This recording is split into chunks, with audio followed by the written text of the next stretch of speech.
Mon podcast IMO.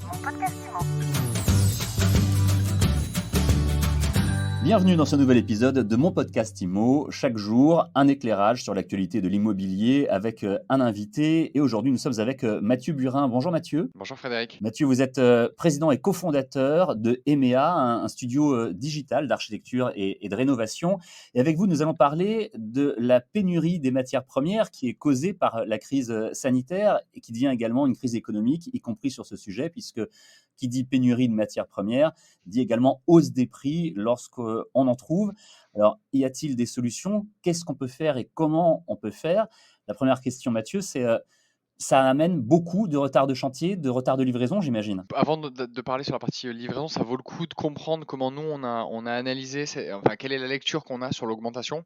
Ouais. Juste quelques chiffres. On parle d'augmentation sur le coût des matières premières de quelque chose comme 15% sur la peinture qui est en bas de la liste. On va passer à 20, 25, 30% sur du carrelage et du plâtre. Et donc pour les plus gros, pour le PVC, on est à plus de 100%, on est entre 110 et 120% d'augmentation par rapport à l'année dernière, donc en janvier 2020, pré-Covid. Donc ça permet vraiment de se rendre compte le gros impact sur les prix et sur les matériaux. Ça peut, j'imagine, bloquer des projets de particuliers. Ça a bien évidemment un impact sur les devis. Toute la question, nous, ce qu'on nous pose en ce moment, c'est comment je l'anticipe et en tout cas comment je l'intègre dans ma réflexion globale.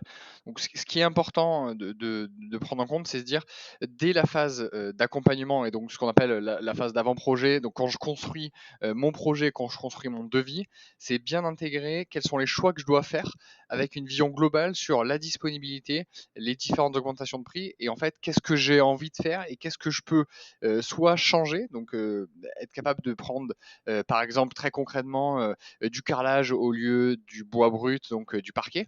Donc c'est ce type de réflexion qu'il va falloir intégrer et puis aussi avoir une vision à la semaine en tout cas sur quelles sont les disponibilités.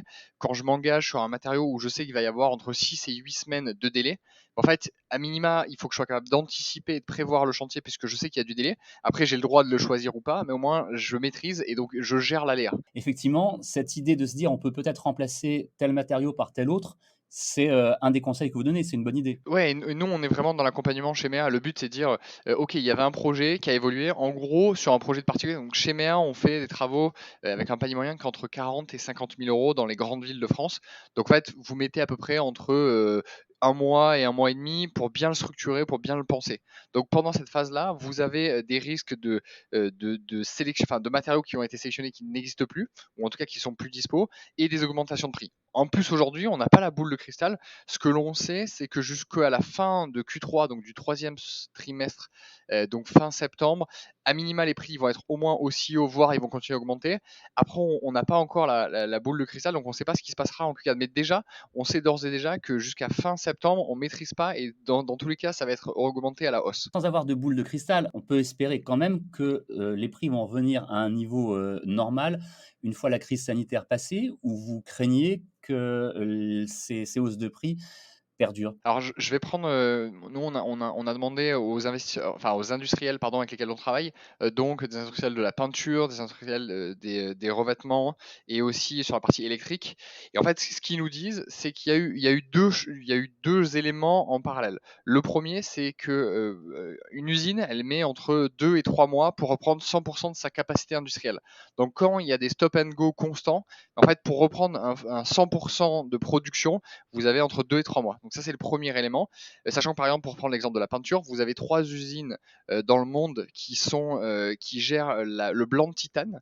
Et donc il y en a une aux États-Unis, il y en a une en Allemagne et une en Asie. Et donc il y en a une l'année dernière qui a brûlé au Texas.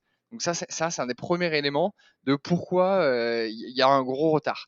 Le deuxième élément, qui est la deuxième lame de fond, c'est qu'il y a eu une reprise de la demande beaucoup plus forte en Asie et aux États-Unis. Et donc, en fait, c'est de l'offre et de la demande. C'est est-ce que je préfère envoyer mes cargaisons en Europe ou est-ce que je fais en Asie, aux USA, où ils sont prêts à payer beaucoup plus la matière première. Et donc, bah, forcément, il y a la loi du marché qui s'opère et donc les prix augmentent. Ça, c'est le deuxième élément. Il y a un troisième qui est très intéressant pour comprendre le transport. Donc, le transport maritime, il a été multiplié par 3. Donc, le prix du transport, il a été multiplié par 3 puisque c'est des transports qui sont globaux. Et donc, encore une fois, offre et demande. Et donc, tout ça fait que Aujourd'hui, le transport, c'est en train de se réguler parce qu'en plus, il y a eu les incidents que l'on a connus. Mais grosso modo, on se dit juste, aujourd'hui, on est sur une position où les prix ils ont augmenté. Où on sera demain, on ne sait pas encore. Mais en tout cas, les signaux, ils sont quand même loin d'être positifs. Et ce côté stop and go constant, il est difficile à gérer. Est-ce que vous conseilleriez parfois de différer, de retarder des projets? Alors nous, on conseille au contraire de les anticiper et de signer les devis le plus tôt possible parce que en fait, vous avez un devis, un engagement de travaux qui est contractuel.